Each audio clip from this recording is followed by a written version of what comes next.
Galera, é o seguinte, no vídeo de hoje a gente vai falar sobre o filme Flesh and Blood, ou como ficou conhecido aqui no título brasileiro, Conquista Sangrenta, um filme de 1985, né, de ação medieval, dirigido pelo Paul Verhoeven, né, o mesmo diretor aí, por exemplo, de Robocop, Vingador do Futuro, Tropas Estelares, um diretor aí de bastante renome, né? Tá, então eu vou fazer esse vídeo, né? Vai ser uma crítica sobre esse filme.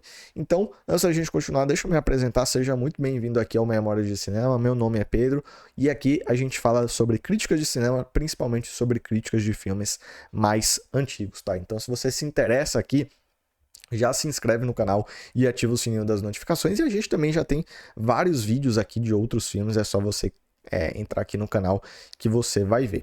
Então vamos lá, galera. Como eu falei, A Conquista Sangrenta é um filme de 1985, dirigido pelo Paul Verhoeven, e é um filme que nesse exato momento ele está disponível na Amazon Prime, inclusive foi aí onde eu assisti. Eu sempre começo aqui nas minhas críticas falando mais ou menos como que eu fui assistir, como é que eu encontrei tal filme, né? E eu encontrei esse filme, na verdade, de maneira super aleatória, tá? Eu não sei se vocês assinam a Amazon Prime, né? Mas, assim, isso acontece com basicamente todos os streams. Eles têm, assim, uma partezinha onde eles trazem uma preview, né? Um teaser do filme. E aí eu vi o teaser desse filme, fiquei interessado, cliquei pra ver mais e vi que era dirigido pelo Paul Verhoeven. E aí eu fiz, poxa, vou assistir esse filme. Né? Pô, medieval, me interessei, é um diretor famoso e tal. Eu nem conheci esse filme, tá? É um filme realmente bem underground do diretor.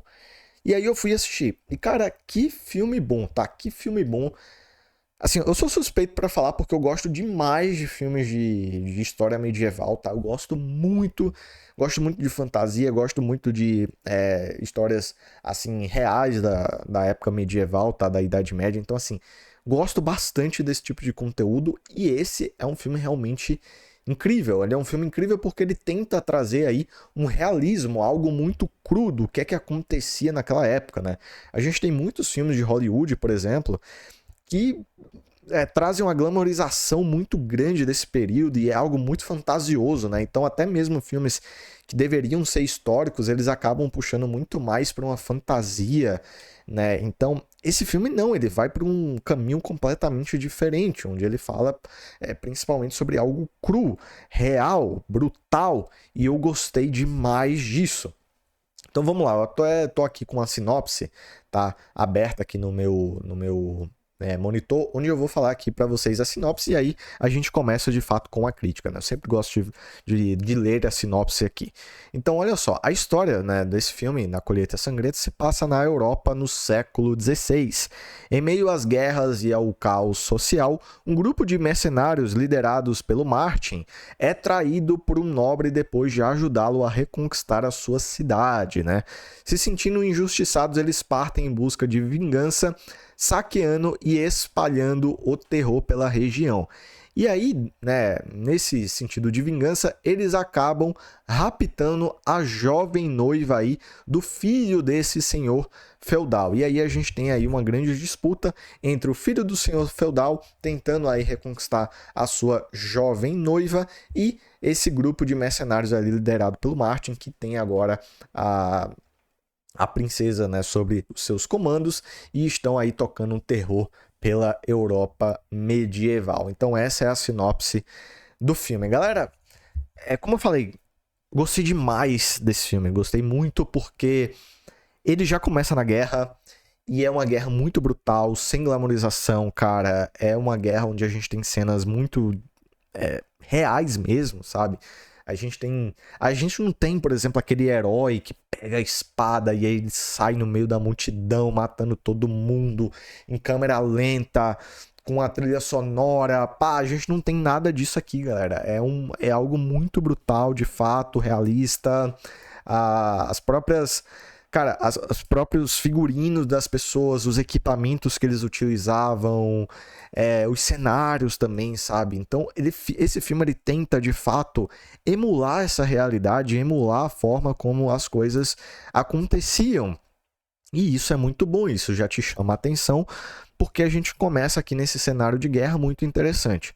Depois disso, né, a gente tem aí essa traição que o senhor feudal fez com aí esse grupo de mercenários, e esse grupo de mercenário, né, ele jura a vingança, né, contra esse senhor.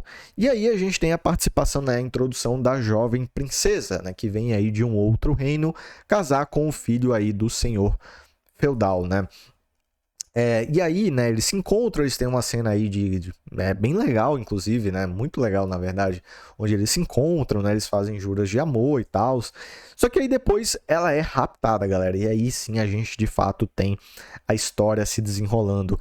E eu me senti muito assim numa época de Game of Thrones, né, óbvio que Game of Thrones é fantasia, né, Game of Thrones não tem algo, assim, não aconteceu aquilo, óbvio.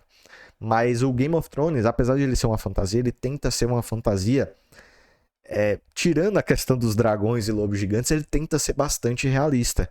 E é o que eu senti aqui, sabe? Eu me senti vendo uma outra história de Game of Thrones e, cara, isso foi foda, tá? Isso foi foda, então a gente tem aí essa princesa, né, tentando lidar com essa nova situação, ela tenta fazer aí as suas gingadas aí sociais para tentar sobreviver e tentar entrar aí de fato nesse bando. A gente tem o líder aí desse grupo de mercenários, né, lidando com essa nova situação, né, porque eles conseguem dinheiro, eles conquistam um castelo, então eles de fato são pessoas aí que têm aí uma educação bastante rudimentar, diria, né? São quase selvagens, mas eles estão aí num cenário onde eles conseguem bastante riqueza, né? Então é bastante curioso a gente ver como que eles lidam com essa situação. E a gente tem aí o filho do jovem senhor feudal tentando a todo custo se provar, né? Porque ele é um filho que não é muito aceito assim pelo pai, né? O pai considera ele uma pessoa bastante assim, não preparado, né, para assumir o lugar dele. Então ele se vê nesse cenário não só de reconquistar a sua esposa, né, sua futura esposa, mas também de se provar, né, como um senhor feudal, se provar, tipo, poxa, eu tive a minha honra ferida, raptaram a minha mulher e eu vou tomar de volta, né, algo que acontecia bastante aí nessa época medieval. Então, a gente tem tudo isso. O filme, ele tem uma condução magistral, tá? O roteiro é muito bem feito, toda essa condução assim dos personagens, todos os personagens são bem escritos, cara. A melhor personagem do filme, na verdade, pra mim, é a princesa, tá? Ela é uma personagem incrível, com muitas camadas, que tem uma atuação incrível também, então é a melhor personagem do filme, mas todos os personagens são bem escritos, tá? É incrível, como eu falei, o próprio roteiro, a condução do roteiro em si, da história, dos acontecimentos, é muito legal. É um filme que tem 2 horas, cara, e você não sente, tá? Você assiste assim, numa tacada só e o filme vai indo, sabe? É muito bem feito também. A montagem, a direção do Paul Verhoeven, como eu falei, crua, tentando trazer esse realismo, é ótimo. A trilha sonora é ótima também. Vou falar agora sobre 2 spoilers, que foram os 2 únicos pontos que eu não gostei desse filme, tá?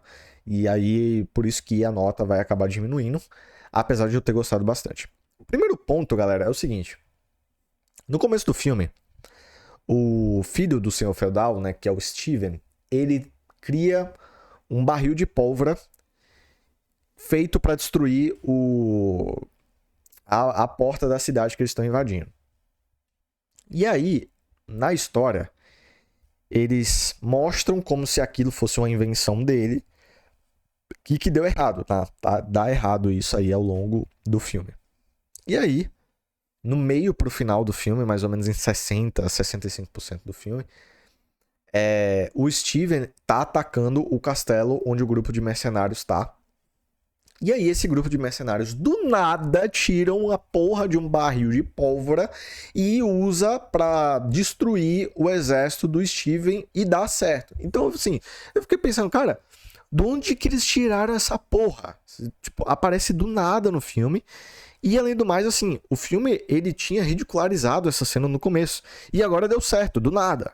Então, assim, eu fiquei sem entender. De fato, assim, foi algo que não faz sentido pra mim na narrativa. E confesso que me tirou um pouco, assim, do que aconteceu.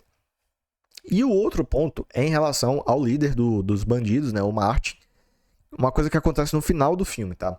Basicamente, no final do filme, né? Se vocês assistiram, vocês sabem, ele cai num poço. Ele passa um dia no poço. Então, assim, o cara passou um dia num poço cheio de água, tá? Chovendo. Choveu a noite inteira. O cara ficou lá. E aí ele consegue sair. Então, assim, ele já deveria estar, assim, cansado ao extremo. Ele consegue sair. Ele consegue lutar. Ele sai do castelo pegando fogo. E ele consegue escalar o castelo pra fugir. Então, cara, todo o filme ele tenta ser extremamente realista.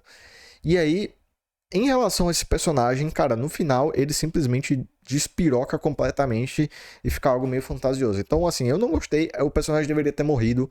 No final, o personagem deveria estar fraco, tá? Ele não era pra... Poxa, o cara tá fortão, assim, bam. Cara, o cara deveria estar fudido naquela época. Fudido. E não é o que acontece. Então, esses dois pontos, assim, eu particularmente não gosto. Me tiraram um pouco, assim, da narrativa. Eu acho que quebra um pouco com toda a estrutura que é feita no filme. Mas, ao mesmo tempo, não é algo que faça eu odiar esse filme ou qualquer coisa do tipo. Não, ainda é um filmaço. Eu recomendo. Inclusive, vou falar mais. Pra mim, até agora, foi o melhor filme que eu assisti do Paul Verhoeven, tá? Existem alguns outros filmes ainda do Paul Verhoeven que eu preciso ver. Se você quiser ver todos os filmes que eu assisti dele, é só clicar no meu Letterboxd, que tá aqui na descrição ou no primeiro comentário fixado, tá? Me segue lá. Mas até agora, pra mim, é o melhor filme que eu vi do Paul Verhoeven. Então, pra fechar com a nota aqui de Colheita Sangrenta, nota 8,5 de 10, cara. Realmente um filmaço. Assista esse filme, cara. Tá na Amazon Prime, tá? Hoje em dia todo mundo tem Amazon Prime, então assim, assista esse filme, vale a pena demais, principalmente pra quem gosta aí de histórias medievais, cara. Pra mim é um filme obrigatório pra quem gosta desse tipo de filme. Então, esse foi aqui mais um vídeo no Memórias de Cinema. Se você gostou desse vídeo, por favor, deixa o like e mais uma vez, galera, se inscreve aqui no canal para você não perder os próximos vídeos. E também a gente já tem vários vídeos aqui no canal, inclusive eu vou estar deixando aparecendo agora em tela algumas críticas que eu produzi aqui no canal para caso você queira assistir mais do meu conteúdo. Então é isso, galera, muito obrigado, a gente se vê no próximo vídeo, até a próxima e tchau!